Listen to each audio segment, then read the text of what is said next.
A personalized fitness plan would help me figure it all out. I thrive on structure, but I'm generally lost when it comes to fitness. I've tried trizepatide, crash diets, calorie counting, and cutting sugars. I've tried doing a calorie deficit, but I end up binging later because I'm starving. If any of that resonates with you and you can relate to it, you're going to want to stick around for this episode of Sunnyside Saturday. Hi, my name is Allison. I'm the creator of Sunnyside Wellness. I lost 115 pounds naturally, and I'm here to guide you to wellness on the sunny side. Sunnyside Saturdays is where I pick one of my followers. I do a full breakdown of their macros, which we're going to do in this video. Then I give them a meal plan for an entire week that fits those macros exactly, as I give them an exercise plan. And I do it all for free. So that way they have everything they need to get started on their fitness journey. This week, my client is Haley. Haley is 23 years old. She is 5'3". She's 345 pounds, and she is a stay-at-home mom. The first step is to calculate Haley's BMR, her basal metabolic rate.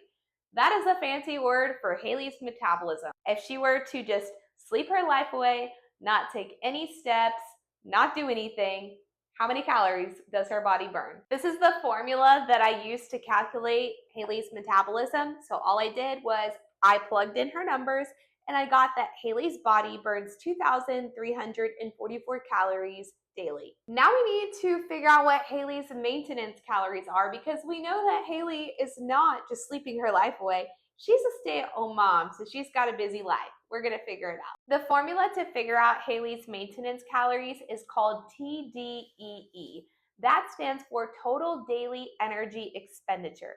That just means we are taking into account how many steps Haley is walking in a day, what kind of exercise she's doing, and all of the activities that lead up to her daily calorie burn. There are different categories for this formula. There's sedentary, lightly active, moderately active, and very active. The number I used is 1.2 because I put Haley in the sedentary category. That means her job does not require her to take a lot of steps and it's not physically demanding. She is a stay-at-home mom, which is definitely demanding, but not so much physically. So I put her in the sedentary category. When I do the calculations, I get that Haley burns about 2,800 calories at a maintenance level. Haley's goal is she wants to lose weight, so we're going to put her in a calorie deficit.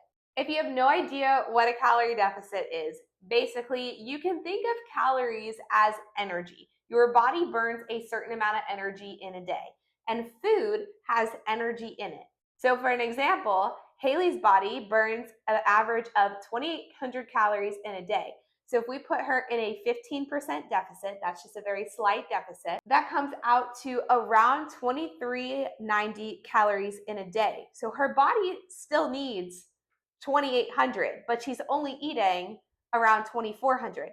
Where are those extra 400 calories coming from that her body needs? Stored fat.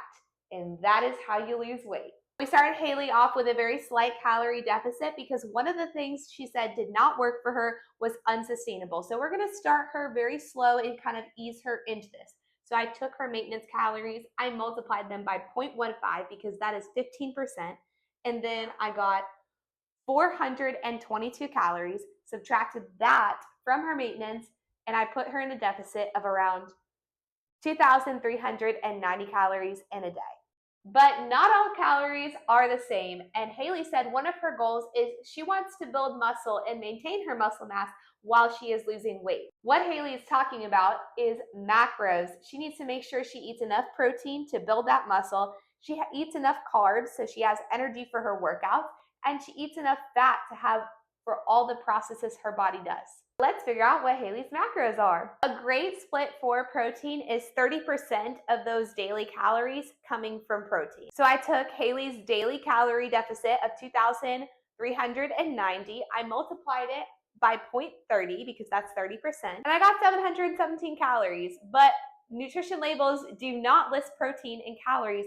They list it in grams. So what is 717 calories in grams? Well, to get that, I divided by 4 because there are 4 calories in every gram of protein. This gives us a protein goal of 179 grams of protein. Now, that is kind of high, and that is a lot of protein to hit in a day. So I told Haley to aim for about 100 grams every single day, and then once she's consistent with that, then trying to increase her protein. The goal here is progress, not perfection. A great split for carbs is 35% of those daily calories coming from carbs. Same thing as protein. I took 2,390, multiplied it by 0.35 because that is 35%, and I got 837 calories. We are gonna, again, divide by 4 because there are 4 calories in every carb for every gram. And I got that Haley should aim to eat about 209 grams of carbs in a day. Fat is a slightly more calorie-dense macro, so we do the same thing as carbs. We still want 35% of our daily calories coming from fats, but this time we divide by 9 instead of 4 because there are 9 calories in every gram of fat. I got that Haley should aim to eat about 93 grams of fat in a day. Haley's daily macro split is 179 grams of protein, 209 grams of carbs, and 93 grams of fat in a day. This is what's going to help Haley get the best body composition and the best energy levels for her workouts. I built Haley a full meal plan that fit these macros exactly for a week, so that's going to be in the next video along with her exercise plan that I made her. If you want the chance to be the winner of next week's Sunnyside Saturday, make sure you're following me, give this video a like and comment, and I'll enter you in the drawing for next week. I love you, and I hope you have a great week living wellness on the sunny side.